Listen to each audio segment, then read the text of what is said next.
अपने यहाँ भारत में हिंदुओं में बड़ा ही महत्वपूर्ण दिन है, क्योंकि आज एकादशी है, जिसको हम लोग देवोत्थान एकादशी या प्रबोधनी एकादशी, गांव में हम लोग भैया उसको बड़ी वाली एकादशी के रूप में जानते हैं। ऐसा कहा जाता है कि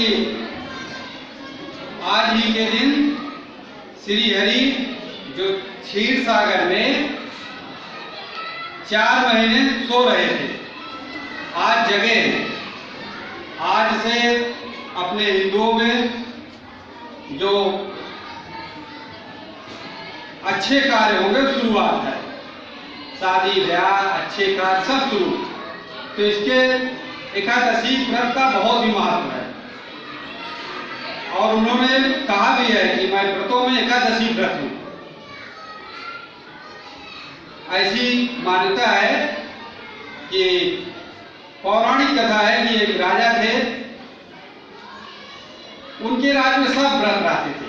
महीने में 2 दिन पड़ती है, सब बूढ़े जवान बच्चे, यहाँ तक कि जानवर भी उस दिन राशन नहीं पाते थे, अनाज नहीं पाते थे, वो भी व्रत रहते थे। इतना आध्यात्मिक राजा थे। कुछ दिन बाद उनके राज्य में एक आदमी आया नौकरी करने, काफी अन्य विनय किया। राजा ने उसको रख लिया और उन्होंने शर्त रखा कि देखो एकादशी के दिन आपको मैं भोजन नहीं दूंगा। तो उन्होंने कहा ठीक है, काम किया, शर्त मंजूर हो गई, एकादशी का दिन आ गया।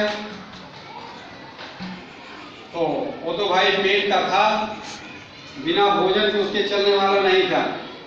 तो उसने कहा राजा साहब हमको भोजन अनाज दीजिए, मैं कहीं जाऊंगा बाहर बना खा लूंगा। राजा ने कहा ठीक है, ले गया।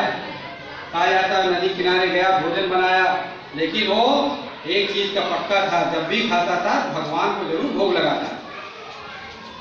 भोजन बनाया, ध्यान लगाया भगवान का, प्रेम पूर्वक आह्वान किया।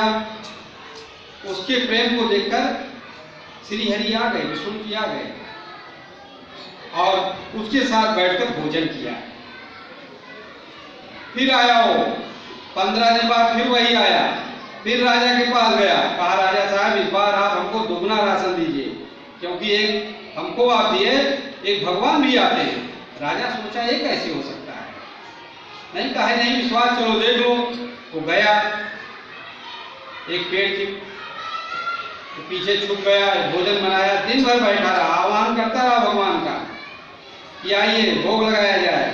भगवान नहीं आए। अंत में उसने तय कर लिया कि आप नहीं आओगे मैं नदी में कूदकर अपना प्राण दे दूंगा। तो जब देखा दृढ़ निश्चय,